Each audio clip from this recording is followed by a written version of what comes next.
तो मैं इस फिल्म इंडस्ट्री में भी जो आई हूँ तो वो कोई ट्रेनिंग लेके या गाना वगैरह बहुत सीख करके आई हूँ ऐसा नहीं, because I wanted to become a doctor. पर शादी जल्दी हो गई और गाने की मैंने तालीम नहीं ली थी, विच इज़ वेरी नेसेसरी। और उस वक्त तो मतलब लता जी, आशा जी वगैरह ऐसे सिंगर्स जहाँ थे, तो Arun ji was very very against कि नहीं नहीं, मतलब अगर इस इंडस्ट्री में आना है तो उसके बारे में तालीम होनी ज़रूरी है, you have to know music वगैरह। तो दिस इज़ प्योर डेस्टिनी। गाने मुझे ऐसे कभी मिले ही नहीं जिसके ऊपर टीका हो। बाकी ये टीका में उसको मुझे मालूम नहीं किस टीका की आप बात कर रहे हैं, पर टीका ये तब से शुरू हुई जब से ये सोशल मीडिया की जो एपिडेमिक चालू हुआ ना, जी जी, वहाँ पे उसका बॉटम लाइन यही था कि न्यूज़ वो नहीं होती है कि कुत्ते ने इंसान को काटा, वो न्यूज़ होती है कि इंसान ने कुत्ते को काटा। अगर बच्चा अच्छा भी गा रहा है तो उसके मदर फादर के ऊपर कंट्रोवर्सी करके वो दिखाएंगे बजाय के बच्चे का गाना। ये मैं रियलिटी शोज की बात कर रही हूँ जो आप देख ही रहे हैं, कि उनको कंट्रोवर्सी चाहिए, बिकॉज अच्छे गाने के लिए भी कुछ ना कुछ उंगली करके ही चलाना पड़ता है।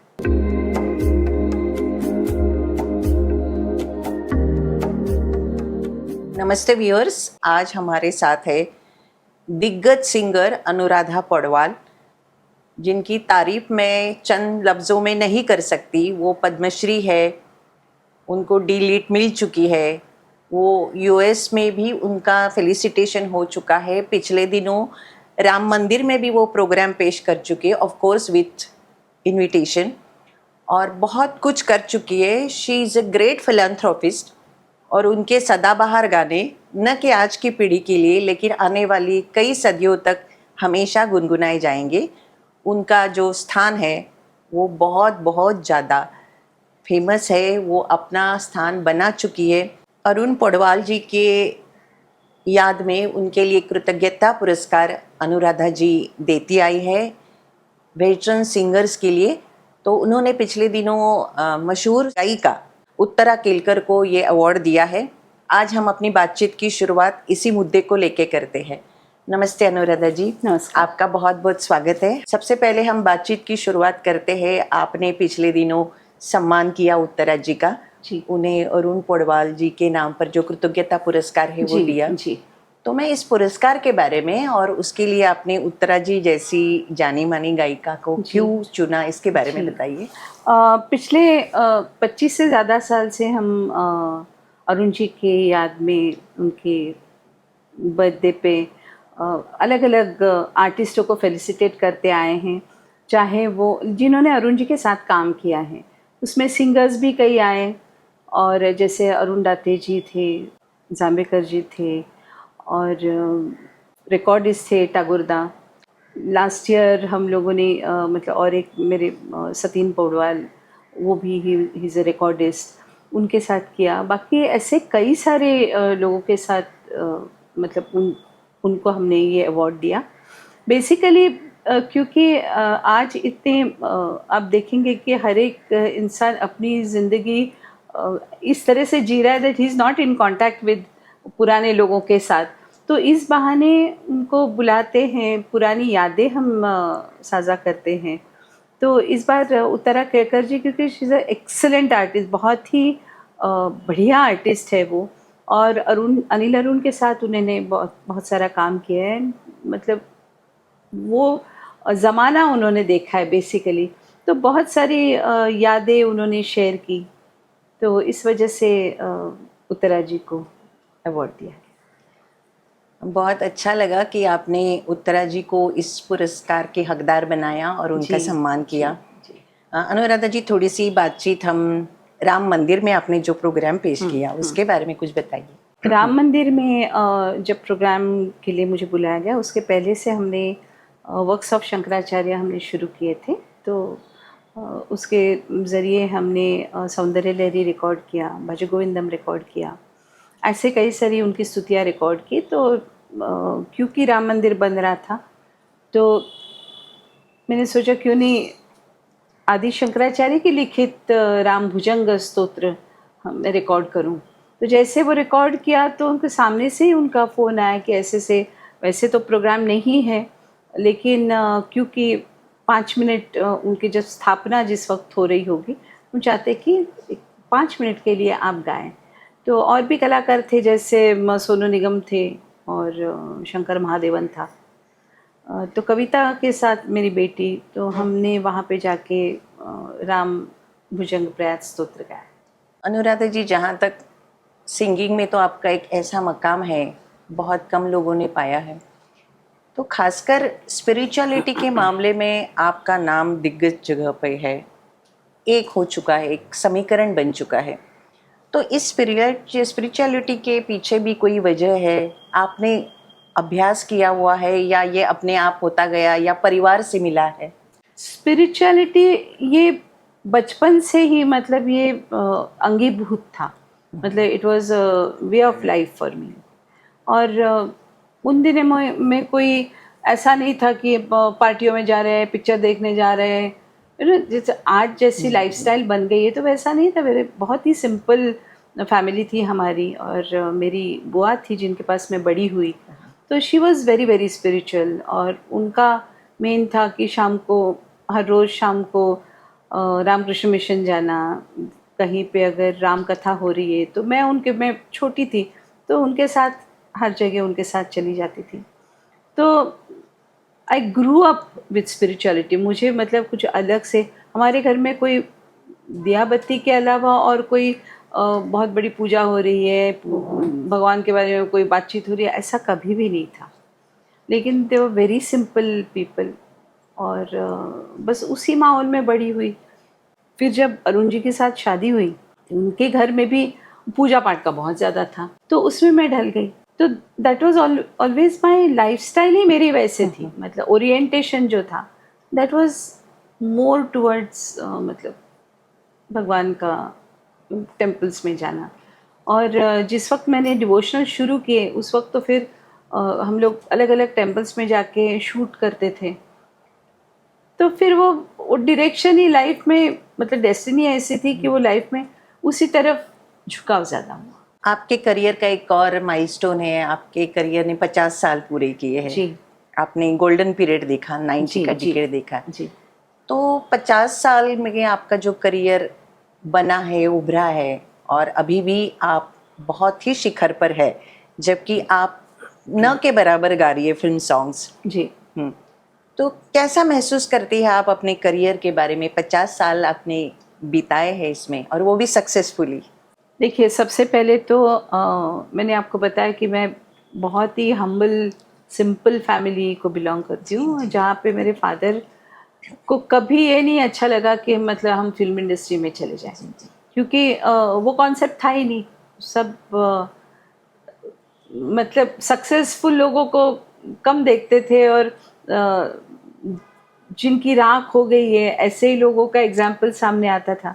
He was not very keen कि मैं फिल्म इंडस्ट्री में जाऊँ, लेकिन डेस्टिनी वॉज समथिंग एल्स।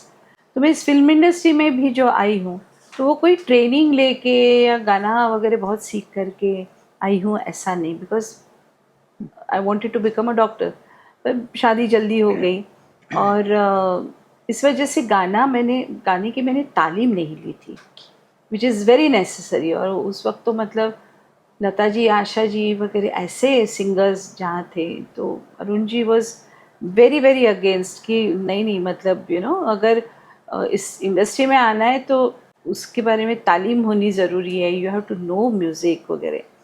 तो दिस इज़ प्योर डेस्टिनी। लेकिन इतनी मेरे गुरु की और मेरे बड़ों की मतलब इतनी कृपा थी, इतना आशीर्वाद था कि लता जी छोड़ के बाकी हर एक सिंगर के साथ मुझे गाने का मौका मिला।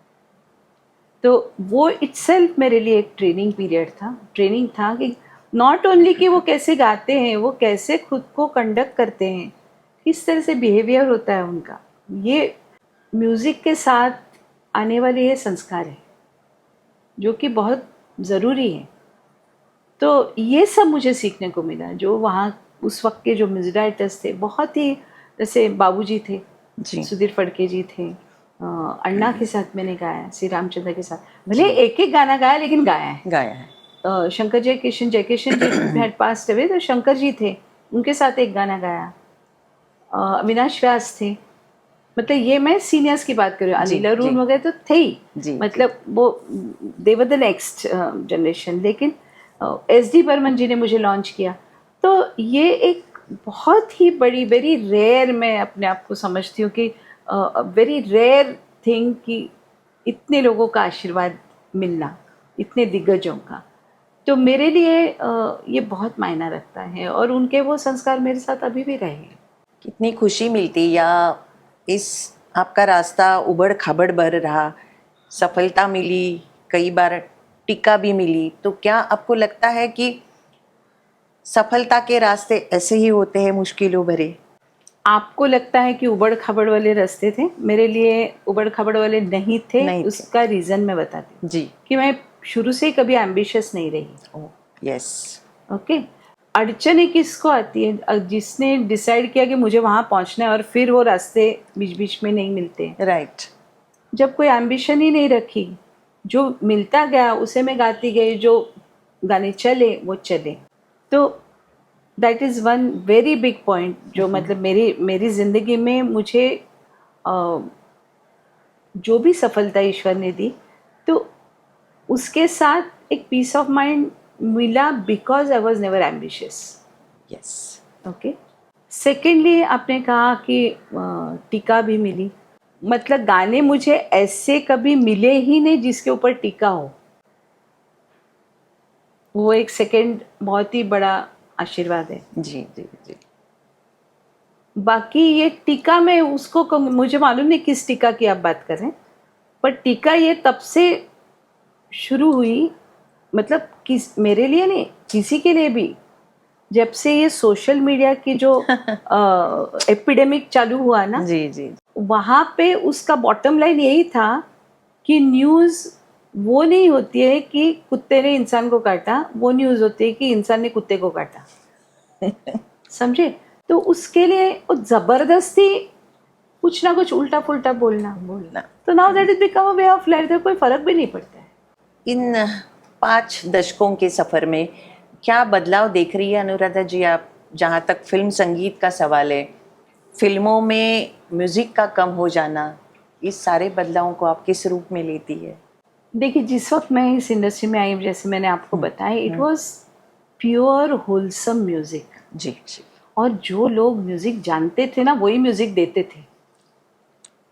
ओके, तो वन एट अ टाइम अगर हम एक एक सब्जेक्ट अगर लें, तो उस वक्त जो लोग जानते थे वो ही म्यूजिक देते थे। और एक बार प्रोड्यूसर या डायरेक्टर ने म्यूजिक डायरेक्टर को बता दिया कि ये सिचुएशन है और ये ऐसे ऐसे है, उसके बाद वहाँ से वो हट जाते थे। ये मैंने देखा है। जी जी। फिर then they could not talk कि नहीं ये इसको ऐसा कर सकते, कि वो एक बार सिचुएशन समझा दी, then it was the music director's job. Correct. Okay, जो कि पहला चेंज इसमें आया कि they started talking. Right. Okay, फिर अच्छा ये तो मैं भी कर सकता हूँ, फिर वो स्टेज आया। ओके, उसके बाद और एक स्टेज आया कि जो बेचारे जिनको चांस नहीं मिलता, लेकिन बहुत गुणी ऐसे मिलते थे कि भाई हमको चांस दीजिए, कोई गाना अच्छा लगा तो उनका गाना लिया, अपने नाम से खपाया। ये तो अभी भी चल रहा है। जी जी। है ना? तो हाँ, तो दिस इज द चेंज। फिर ऐसे ऐसे इंस्ट्रूमेंट्स नहीं कहूँगी मैं, टेक्निकल क्या कहेंगे, मशीन्स इतने आए जो बहुत सारा चेंज ला सकते, जो आपने गा के रखा है। आप वॉइस को माइम कर सकते हैं, बहुत सारी चीज़ें। इसका मतलब ये नहीं है कि आज अच्छे गाने वाले नहीं, बिल्कुल अच्छे गाने वाले हैं, लेकिन अभी अच्छे गाने से अच्छे गाने, बहुत अच्छे गाने वाले बच्चे तो ऐसे ऐसे गाते, हम सोचते हैं भाई कहाँ से ये सीख के आए। दैट अपार्ट, अनफॉर्चुनेटली उनको भी दिखावे के उस रास्ते से जाना पड़ता है, जहाँ पे आज today it is more of ये देखो। अगर बच्चा अच्छा भी गा रहा है तो उसके मदर फादर के ऊपर कंट्रोवर्सी करके वो दिखाएंगे बजाय के बच्चे का गाना। ये मैं रियलिटी शोज की बात कर रही हूँ, जो आप देख ही रहे हैं, यू नो, कि उनको कंट्रोवर्सी चाहिए, बिकॉज उस वक्त जो हमारे ज़माने में था, अच्छा गाना उसके टैलेंट पे और गाने पे चलता था। आज अच्छे गाने के लिए भी कुछ ना कुछ उंगली करके ही चलाना पड़ता है ना। So that is a major difference वो है। सेकेंडली ये है कि मतलब अच्छे गाने वालों की भी एक झुंड आ गई। तो वी वर लकी कि इतने ज़्यादा सिंगर्स ऐसे नहीं थे। हम लोगों को एक मकाम पे पहुंचने के लिए सालों साल लगे। तो द गुड पॉइंट वॉज कि फैंस के ऊपर, सुनने वालों, श्रोताओं के ऊपर ग्रो होने के लिए हमको समय मतलब वक्त मिला। तो हम ज़्यादा टाइम तक टिके रहे। आज 50 साल अगर है तो because we took time to grow. आज बेचारे ग्रो भी होते हैं, वो पता नहीं कि आधे कहाँ जाते हैं। और हम लोगों का मेन था उस वक्त, क्योंकि सोशल मीडिया था नहीं, टीवी भी नहीं था, दिखने का सवाल ही नहीं था, एक्सपोजर नहीं था कुछ नहीं नहीं। Again you are confusing. Exposure था ना, ऑल इंडिया क्या था, ऑल इंडिया रेडियो, एक्सपोजर ही तो था। राइट। अगर नहीं एक्सपोज होता तो लता जी, आशा जी टिके कैसे 75 साल? आज के जितना नहीं था। नहीं, वो तो कॉन्सेप्ट ही नहीं था। हाँ हाँ। आज का ये देखो कि मतलब जब से ये आया है कि मोबाइल फ़ोन में कैमरा आ गया है, वीडियो आ गया है, तो वैसे गांव में काम वाली है, बर्तन धोने वाली है, कोई भी और भी उससे नीचे, मतलब आई एम नॉट सेइंग मतलब कोई काम वाली बर्तन वाली में कोई गलत नहीं है। हरकतों से मैं हरकतों से उसका डेफिनेशन दे रही हूँ। ओके, वो भी अपने आप पर वीडियो निकाल करके कुछ भी पोस्ट करती है because it become so easy. अच्छा, वो एक वायरल नहीं हुआ, वो तो कोविड से भी वर्ष है। तो हमारे जो एस्टेब्लिश्ड एक्ट्रेसेस हैं वो मर्दों की आवाज़ में बात कर रहे हैं, उनके जैसे बैठ रहे हैं।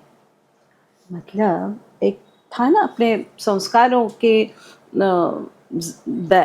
दायरे में, जैसे हमारे बुजुर्ग कहते थे नहीं ठीक से पैर करके बैठो, है ना, कैसे बैठना चाहिए, कैसे उठना चाहिए, ये एक संस्कार से जो चला आया। नहीं बे कोई काम वाले आके बोलते एक टांग ऊपर करके बैठी है।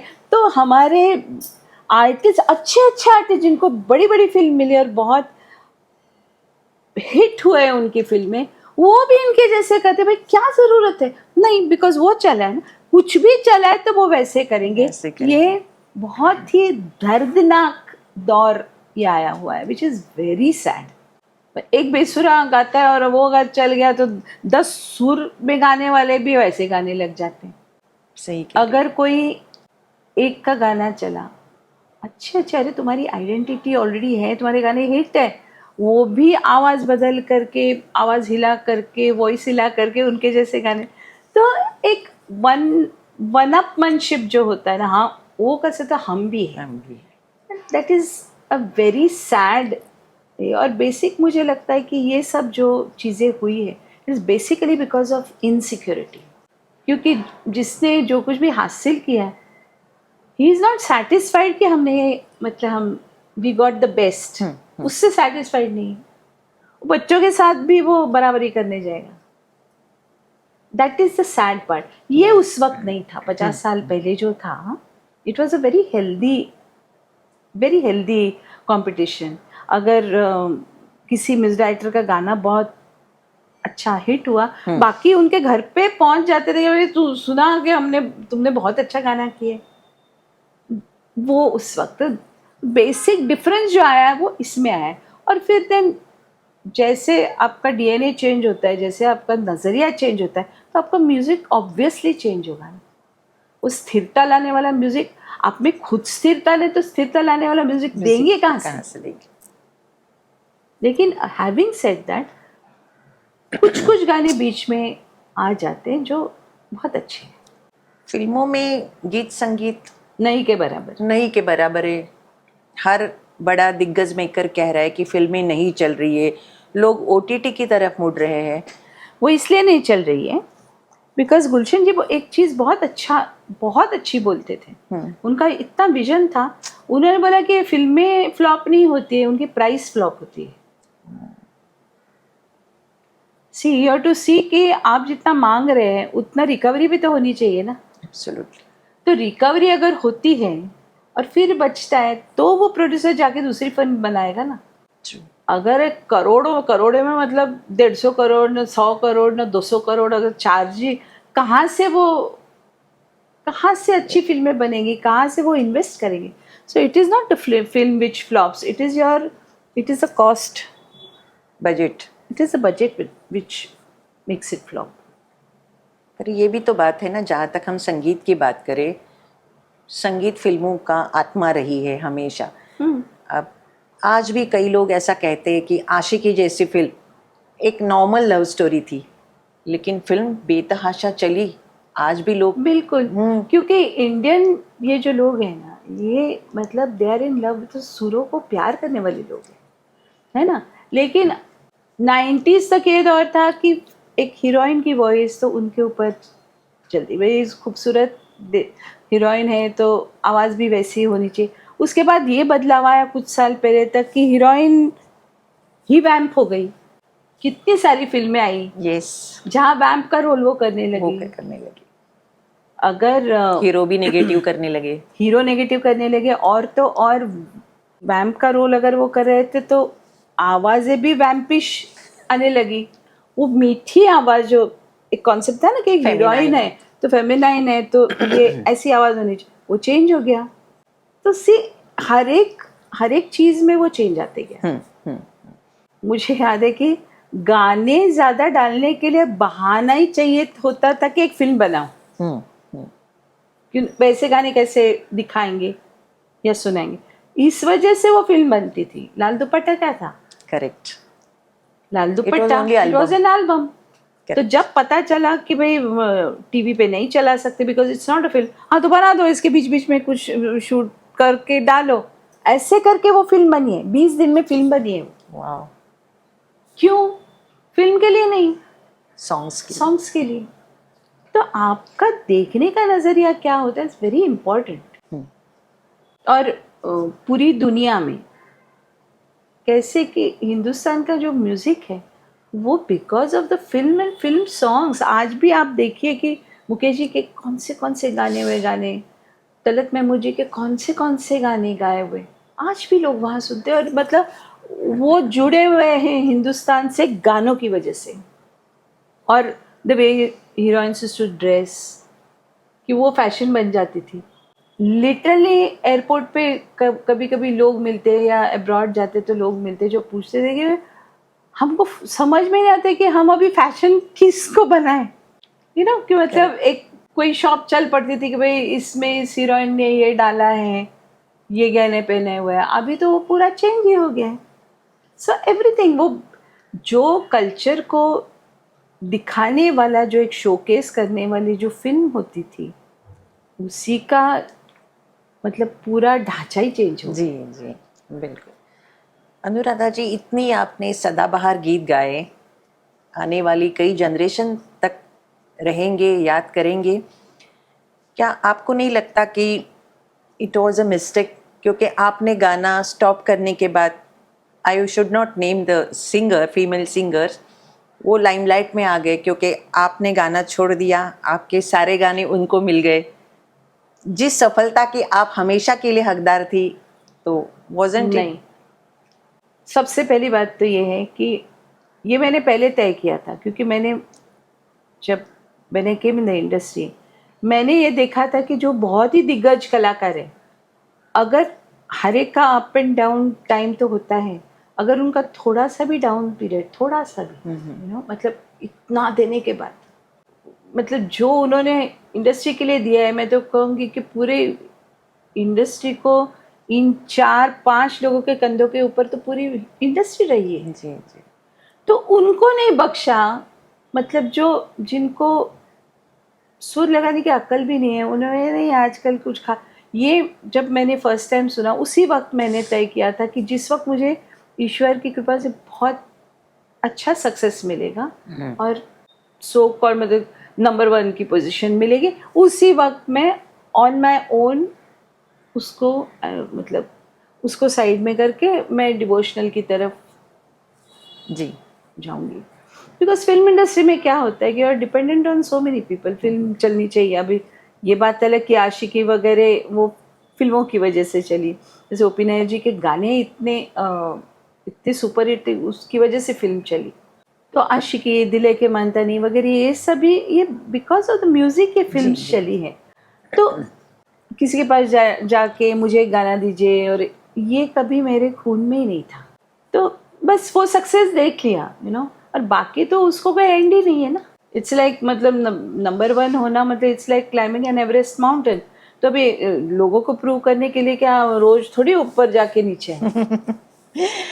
नहीं, यू हैव टू, जब भी आपको ईश्वर मौका देता है, व्हेन डेस्टिनी यूनिवर्स जब आपको एक मौका देता है कि दिस इज योर टाइम, तो उस वक्त आप कितना अच्छा कर सकते हो, that is important in life ना।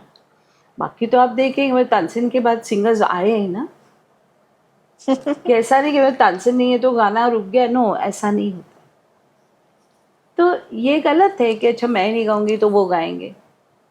सुर है वो, बहता है ना वो, इसलिए नदी है वो, समंदर है, क्या रोकेंगे आप? That is not a right way of thinking. जैसे छोटी सी बात बोलती हूँ, जैसे कोविड के ज़माने में मुझे ऐसे लोग नहीं, मैं बात करती थी नर्सेस के साथ, पेशेंट्स के साथ, तो कहते थे कि हमको सुकून मिलता है आपका स्वामी के भजन सुन के, निशंक होए रे मना, वो सुन के। मुझे किसी ने ये नहीं कहा कि आपका आशिकी का गाना सुन के हमको दिल को सुकून मिलता है। तो डिवोशन की तरफ, जैसे मुझे हमारे एक बहुत क्लोज डायरेक्टर है, phenomenal person and phenomenal films उन्होंने दिए, सुपर डुपर हिट। तो जब उनसे मुलाकात हुई तो उन्होंने मुझे इतनी अच्छी कॉम्प्लीमेंट दी। उन्होंने कहा कि आपके आशिकी के वगैरह गाने हैं ना, जब मुझे मतलब ऐसे मस्ती वगैरह आते हैं तभी मुझे वो गाने सुनने अच्छे लगते हैं, लेकिन when I am in trouble ना, तो देन फिर I have to listen to you only. मतलब आपके जो डिवोशनल है, इससे बड़ी बात क्या हो सकती है? क्या हो सकती है? तो डिवोशनल के वजह से मुझे ऐसे लगता है कि I could become a part of people's life. कितने लोग मिलते हैं जो कहते हैं कि हम राम रक्षा सुनते हैं, हमें बहुत अच्छा लगता है, गणपति अथर्वशीष, तो डिपेंड, वही 7 सुर है। लेकिन हो सकता है कि ईश्वर ने वो सब सक्सेस भी मुझे इसलिए दिया फिल्म्स का, ताकि डिवोशनल्स को भी एक ग्लैमर क्वोशंट मिले। बिल्कुल। ये भी हो सकता है। और आपने डिवोशनल म्यूजिक को ऐसी जगह पहुंचाई कि हर एक आम इंसान के लाइफ का पार्ट बन गई। हाँ, because it's thanks to T Series also, क्योंकि घर घर में पहुंचाने की उनकी क्षमता थी। जी जी जी। ये भी कहा जाता है कि टी सीरीज ने जो न भूतो न भविष्यति मकाम पाया है। सच में, सच में आपका बहुत बड़ा योगदान है इसमें। देखिए, जब एक कोई चीज़ जब क्लिक करती है ना, तो अकेले आदमी से नहीं, इट्स टीम वर्क। जी। वो सारे लोग इकट्ठे आते हैं, और फिर वो उसमें सब कुछ आ गया। उसमें गुलशन जी भी आ गए, अनगिनत जो गाने हम लोगों ने शूट किए, वीडियो शूट किए, उसके वो टीम को थैंक्स है। इतने म्यूजिक डायरेक्टर्स थे, उनको थैंक्स है। जो लिरिसिस्ट है, उनको थैंक्स है। तो वो सब भी इकट्ठे है ना, तो दिस इज़ ऑल्सो डेस्टिनी। जब भी हम लता जी के गाने सुनते हैं, तलत महमूद जी के सुनते, तो it is not only one, खाली एक सिंगर, तो उनको किसी ने गाने दिए, उनके लिए किसी ने गाने लिखे, फिर वो पिक्चर बनी। सो वो पूरा ईरा ही वैसा हुआ। जी जी जी। यू नो, और फिर मतलब सोने पे सुहागा था कि लता जी थी, तो या आशा जी भी। तो एवरी सिंगर, मतलब वो जब एक ग्रुप ऑफ पीपल इकट्ठे आके अच्छा काम करते हैं, जी दैट जी। इज समथिंग, मतलब वो रह जाता है। बिल्कुल। अनुराधा जी, आपकी कामयाबी इसमें भी है कि आपने अरुण जी के गुजरने के बाद सिंगल हैंडेडली परिवार को भी देखा, करियर को भी सफलतापूर्वक देखा। ये हमने सुना है कि अरुण जी के 13वीं वाले दिन आपने आशा जी के साथ कोई ड्यूएट भी गाया था। जी, एक्चुअली हमारे पिताजी, जब मैं उनको पिताजी ही कहती हूँ। जी। तो बाबा की बहुत ही ज़्यादा इच्छा थी कि I should sing a duet with Asha जी।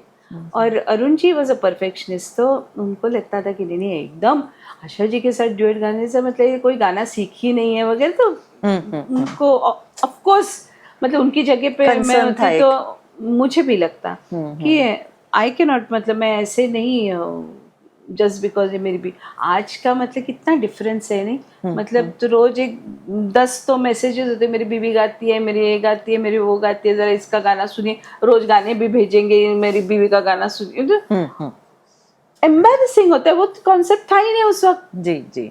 तो उनका ये था कि अगर तू गाती है तो गाना सुन के अगर कोई बोले कि इनसे गाना नहीं तो ही, पर मैं नहीं बोलूँगा कि मेरी बीवी गाती है, which is and I respect him for it. तो ये हमेशा चलता था कि नहीं मैं ऐसे नहीं उनको खड़ा कर सकता हूँ।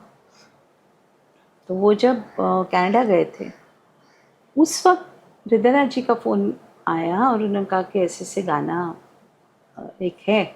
मैंने कहा कि भाई साहब मेरे फादर इन लॉ की डेथ हुई है और जो दिन आप बोल रहे हैं तो वो इट इज़ हिज 13 डे, तो क्या आप डेट नहीं चेंज कर सकते? तो उन्होंने कहा नहीं, आशा तो एक ही डेट नहीं है। तो मैंने कहा आशा तो एक ही क्यों? तो बोले उनके साथ ड्यूएट है। That it came as a very very pleasant surprise, मतलब बाबा का आशीर्वाद ही था। फिर मेरी मदर इन लॉ ने कहा कि नहीं तुमको गाना चाहिए, Great बिकॉज lady. उनकी हाँ कि उनकी इच्छा थी और ऐसे दिन पे आए तो उनको गाना चाहिए। That is how. Which song was that? आला आला बारा, Aha, what a song, beautiful. That is the only song जो मैंने आशा जी के साथ। आशा जी के साथ करें। अनुराधा जी, आपका करियर जब परवान चढ़ रहा था तो अक्सर ये बात तो कई वेटरन फीमेल सिंगर से भी सुनने आई कि जो उस वक्त की शिखर की गायिका थी तो उन गायिकाओं ने इन उभरती गायिकाओं को आगे बढ़ने का मौका नहीं दिया, उनके साथ राजनीति हुई। मुझे ना इन चीज़ों में इंटरेस्ट है ही नहीं। सबसे पहले तो द क्वालिटी ऑफ सिंगिंग जो इन दो लोगों ने, मतलब उन्होंने जो बेंचमार्क रखा था ना वो एवरेस्ट का रखा था। ट्रू है कि नहीं? तो टू आपने से भी तो लता जी को गुरु माना। नहीं नहीं, मैंने तो बिल्कुल नहीं माना। उनका गाना सीख कर, उनका गाना गा गा कर ही मैंने मेरा गाना सीखा। तो इन द रियल सेंस गुरु तो वो है मेरे, है ना। उसके बाद फिर पंडित जी के साथ, पंडित जसराज जी के जो उनके जो प्लेज वगैरह होते थे, संगीत नाटिका वगैरह, उसमें मैं गाती थी। तो उस दरमियान उनसे सीखने को मिलता था, लेकिन in the real sense Lata ji ही मेरे गुरु हैं। तो जिस मतलब जो क्या नहीं गाया है उन्होंने, तो जो गा करके जो what she has given to the industry and the world, तो उसके सामने नहीं हमारा करियर ना बर्बाद की वजह से सूरज को दिया दिखाने जैसा है ना, उनके सामने क्या स्टैंडिंग होती है। तो इसमें कोई आनी जानी नहीं। आपने कभी इन बातों को ध्यान ही नहीं दिया? नहीं नहीं, ध्यान देने लायक चीज़ ही नहीं है ना। इट्स वेरी इजी कि कोई भी उठ के बोल सकते हैं इसने हमारा करियर, अबे क्या मतलब करियर तुम्हारा ऐसा क्या था कि उभरने नहीं दिया? मुझे नहीं समझ में आती ये बात। बिल्कुल। जहाँ तक आपकी बिटिया का सवाल है कविता का, तो everyone knows, everyone is aware including of course me, Kavita में बेहद टैलेंट है जी। तो क्यों नहीं वो उतनी उभर कर आई आपकी तरह, या आने वाले समय में उनके क्या प्रोजेक्ट्स है, क्या आप दोनों मिलकर कुछ कर रही है? सबसे पहले तो कविता मुझे बहुत गर्व है कि she is a excellent singer. Yes yes, excellent singer. और आज के तारीख में उसके प्रोग्राम मेरे से ज़्यादा होते हैं। वाह, है ये ना? तो नहीं पता था। तो मैं बता रही हूँ ना आपको, और आपके ज़रिए लोगों को बता रही हूँ। जी, हाँ, अगर मेरा एक प्रोग्राम होता है तो उसके 4 प्रोग्राम होते हैं। फैंटास्टिक। अब हम लोगों ने बेंचमार्क लगा के रखे हैं ना कि इसका नाम हुआ, मतलब क्या हुआ? मैं being in the industry for 50 years, एक आर्टिस्ट सक्सेसफुल तभी होता है जब उसके पास काम होता है, या वो काम कर चुका होता है, या उसने अपने टाइम में काम किया है ना। तो ये जो एवर चेंजिंग, जो मीडिया ने एवर चेंजिंग जो मतलब बेंचमार्क्स रखे हैं कि ऐसा हो तो आप सक्सेस। अब लोग मुझे पूछे, आप मुझे सक्सेसफुल कहते हैं, आप मुझे सेलिब्रिटी कहते हैं, मैं बाहर निकलूँ तो लोग आजकल आपने गाना बंद किया। मैंने कहा मतलब मैं कहाँ पे आके गाऊँ तो ओके आपके नजर में आए। हाँ है ना। मतलब हम लोग कुछ शोज जहाँ पे बहुत ही छछोरापन अगर होता है, मैं अपने आप को पॉपुलैरिटी के उसमें बिठाने के लिए वो करते हुए मैं देख ही नहीं सकती। है ही नहीं वो आपने। तो आपके नज़र में पॉपुलर कहने को क्या करना पड़ेगा? हाँ, तो now we are past all that. अब अगर मुझे मैंने वर्क्स ऑफ शंकराचार्य किए, उसके इतने प्रोग्राम्स इतने अच्छे तरह से रिसीव हुए, तो उस उसको प्रेजेंट किया गया house of Commons in London. Okay, तो जैसे मैंने कहा कि पॉपुलैरिटी मतलब अकॉर्डिंग टू मीडिया और लोगों का जो देखने का नज़रिया जो है, वो पॉपुलैरिटी मटेरियल नहीं है। वो आदमी कुत्ते को काटा इज मटेरियल है ना। उस लेवल को हम जा नहीं सकते। Not at all. हाँ, और जाना भी नहीं चाहिए। बिल्कुल। So it is up to me to decide whether to go to that level और बी हैप्पी कि मुझे बेस्ट मिला है। अगर मेरे मन में आता भी है कि अरे आजकल के गाने, तो मुझे ऐसे लगता है कि कोई मतलब मान लो कि बहुत ही हिट गाना मिला, तो ऐसा क्या उससे मुझे मिलने वाला है जो ऑलरेडी मेरे पास अभी नहीं है? पैसा, नाम, शोहरत, इज्जत, यू नो। तो that is endless, that is endless. And जिस वक्त हम लोग मतलब एवरीबडी, जिस दिन हम we will train ourselves to be happy with what we have achieved and have respect for that, तभी अच्छा म्यूजिक आना शुरू हो जाएगा। वाह, बहुत अच्छी बात कही आपने।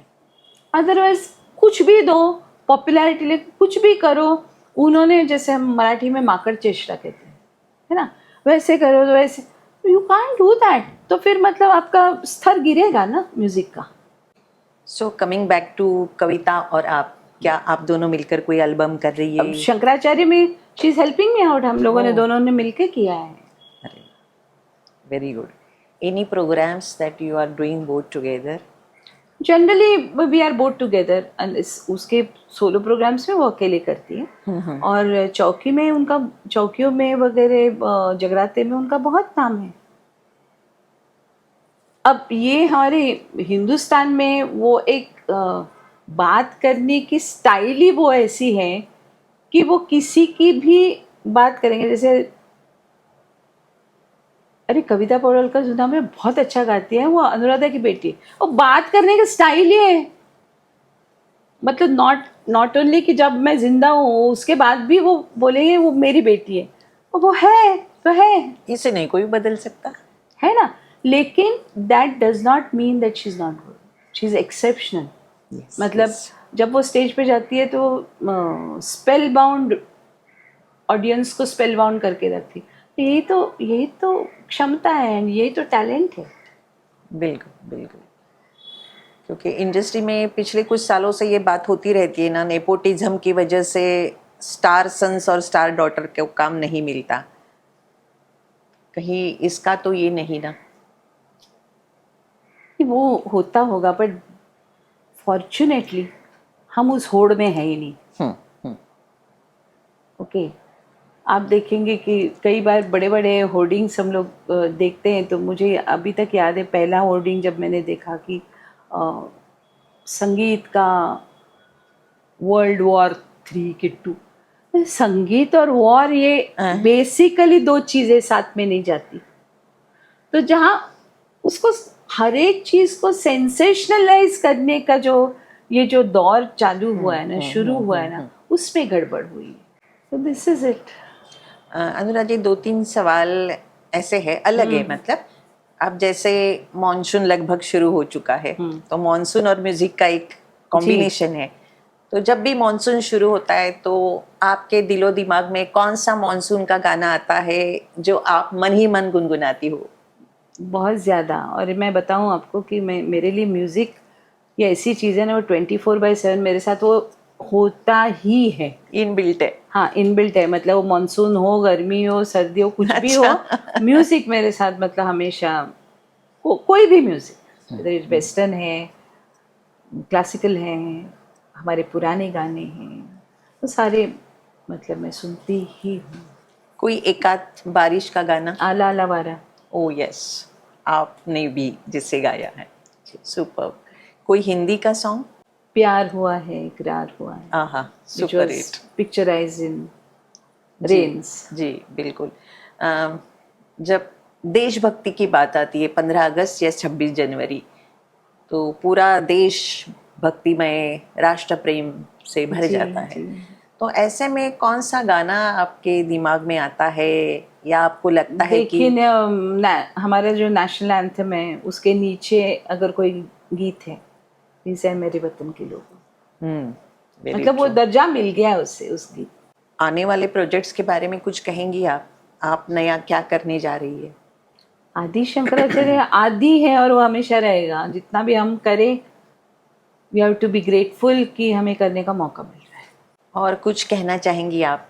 नहीं, बस यही ईश्वर से प्रार्थना करती हूँ कि अच्छा म्यूज़िक, सुरीला म्यूज़िक वापस से आ जाए और उसकी सैंक्टिटी बरकरार रहे। रियलिटी शोज में आपको अक्सर देखा गया है, आप वहाँ बतौर जज जाती है, जी, तो क्या ऑब्जर्वेशन रहता है नई जनरेशन को देखकर, बच्चे जो गाते हैं? लाजवाब गाते हैं, बहुत ही अच्छा गाते हैं। और हैट्स ऑफ जिन उन लोगों को जो उनको ट्रेन करते हैं, बहुत मेहनत करते हैं। मतलब आई ओनली विश, ये मेरी दिली तमन्ना है कि उसमें से बाकी वो कमर्शियलिज्म थोड़ा सा, मतलब थोड़ा सा कम करके ना, उनको भी कमाना ही, पैसा कमाना ही है, तो दे मस्ट बी नोइंग क्या करना है। पर अच्छे टैलेंट, देखिए हर एक चीज़ में ना अच्छाई ना बुराई हमेशा रहती है, इंसान में भी रहती है। जी जी। अब जिसको आप उभर के लाते हो, वो फिर इट स्टार्ट्स रेनिंग सुप्रीम ना। उसको बेचने के लिए अगर आपको गलत वो कर, मतलब यू हैव टू दूसरे रिसोर्सेज को की तरफ झुकना पड़े कमर्शियलिज्म के लिए, it's a very sad thing. और उस वक्त का जो जिसका जिक्र बार बार कर रही हूँ कि हमारा जो वो दौर था, तो उसके लिए बेचने के लिए वो जो उल्टा फुल्टा नहीं करना पड़ता था, वो कॉन्सेप्ट ही नहीं था ना। जी जी बिल्कुल। जैसे मेरा जो लास्ट एपिसोड कोई था, तो उसमें ऐसी बात हो रही थी कि एक लड़की ने बहुत अच्छा गाया, तो उन्होंने वो एक लाइन गाई, तो उसमें ये ऐसा करना पड़ा। तो मैंने जब गाया था, तो ये इसको मैंने तय किया था कि मैं इस लाइन को ऐसे गाऊंगा, कि मैं ऐसे करूंगा। ये इतना कहाँ उस वक्त होता था कि आओ गाना सीखो, तुमको बुलाया है because you can deliver the goods, so गाओ ठीक से और घर जाओ। इतना ही था, इतना कौन डिसाइड करता था। और कभी भी वो कॉन्सेप्ट ही नहीं था कि चलो हमने गाना गाया और भगवान की कृपा से ठीक हो भी गया, तो कि मिस डायरेक्टर ने आके वाह वाह क्या गाया आपने, वाह जी वाह, ये था ही नहीं, कभी सुना ही नहीं है, वो था ही नहीं कॉन्सेप्ट। बिल्कुल। आज जो एक एक के मतलब बाल की खाल निकालते रहते हैं ना, एक एक लाइन को लेके, एक एक वर्ड को लेके, ये ऐसा कुछ था नहीं उस वक्त। पूरी दुनिया में महिलाओं के लिए एक अलग स्थान बना हुआ है। आप एक ऐसी सिंगर है जिन्होंने अपना मुकाम खुद बनाया है, एक मिसाल बनकर रह गई आप। सिंगिंग का क्षेत्र हो, महिलाओं का क्षेत्र हो, संस्कारों की बात हो, क्या मैसेज देना चाहेंगी आप? मुझे खुशी है कि महिलाओं को बहुत अच्छा मौका मिल रहा है, they are doing very well. ISRO में भी उन्होंने बहुत बढ़िया काम किया था। But I will still maintain कि परमात्मा ने ना दोनों को साथ में पैदा किया है, तो वो बैलेंस मेंटेन जब भी होगा तभी सृष्टि का बैलेंस रहेगा। बिल्कुल, ऑफ कोर्स। अनुराधा जी, आपने सिर्फ सिंगिंग में एक महान काम कर नहीं छोड़ा है। आप जानी जाती है फिलांथ्रोपी के लिए, बहुत सामाजिक काम आप कर चुके हैं, खासकर कोविड के लिए बहुत ही आपने अच्छा काम किया है। थोड़ा सा आपने अपने ट्रस्ट के बारे में जो काम अभी तक किए उसके बारे में बताएंगे? जी, हमारा एक फाउंडेशन है, इसका नाम है सूर्योदय फाउंडेशन, जिसके तहत हमने 10 गांव गोद लिए, अडॉप्टेड, नांदेड़ के पास, और माहूर आपने सुना है जी। तो वहाँ पे हमने पानी के लिए बहुत काम किया और बड़े बड़े तालाब वहाँ पे बनवाए, जिससे वहाँ के पीने के पानी की समस्या निकल गई। उसके अलावा हम देखते कि जहाँ जहाँ पे which is in of course my capacity, pool हैं जहाँ बच्चे हैं वो मोर देन 100, वहाँ पे हमने एक पूरा फ्लोर उनको डोनेट किया। एंड उनको यहाँ पर गवर्नर हाउस में बुला के, कोश्यारी जी थे इस वक्त, तो उनका परफॉर्मेंस वगैरह वो रखा, तो गवर्नर जी ने तो उनके लिए मतलब वॉट एवर ही डोनेटेड वो तो अलग बात है, लेकिन उससे भी बड़ी बात है कि वो एक जो स्टिग्मा होता है ना, तो वो हट गया। एंड देन आफ्टर दैट वो सब देखने के बाद फिर उनको केबीसी में बुलाया। ओहो, तो एक सेकेंड में पूरी दुनिया में वो छा गए। अच्छा। उसके अलावा अभी हमने 5000 डेफ एंड डम बच्चों को फ्री हियरिंग एड्स डोनेट किए हैं अलग अलग जगह पे, मतलब लातूर, सोलापुर, नांदेड़, सांगली, यहाँ तो बॉम्बे में तो खैर किए हैं। तो इस तरह की कुछ ना कुछ सामाजिक करते ही रहते हैं। अनुराधा जी, थैंक यू सो मच। आज आपने हमारे पॉडकास्ट में आकर शिरकत की और अपने दिल की बातचीत की। मैं आपका बहुत बहुत आभार व्यक्त करती हूँ, बहुत शुक्रगुजार रहूँगी हमेशा के लिए। Thank you so much. नमस्कार। So friends, you just now listen and know many things about Anuradha ji. आपने देखा कि अनुराधा जी ने अपने संगीत के जरिए न कि सिर्फ अपने आत्माओं को छुआ है, लेकिन ऐसे ऐसे सामाजिक काम किए हैं जिसके बारे में दुनिया के लोग नहीं जानते, अपने देश के लोग भी नहीं जानते। वो कितना सारा सामाजिक काम करती है और कई लोगों को इस तरह से मदद करती है, ये बात बहुत अनोखी है और इसके लिए भी उनका नाम हमेशा रहेगा। Thank you so much Anuradha ji, और आपके सारे कामों के लिए बहुत सारी शुभेच्छाएं। Thank you so much. नमस्कार।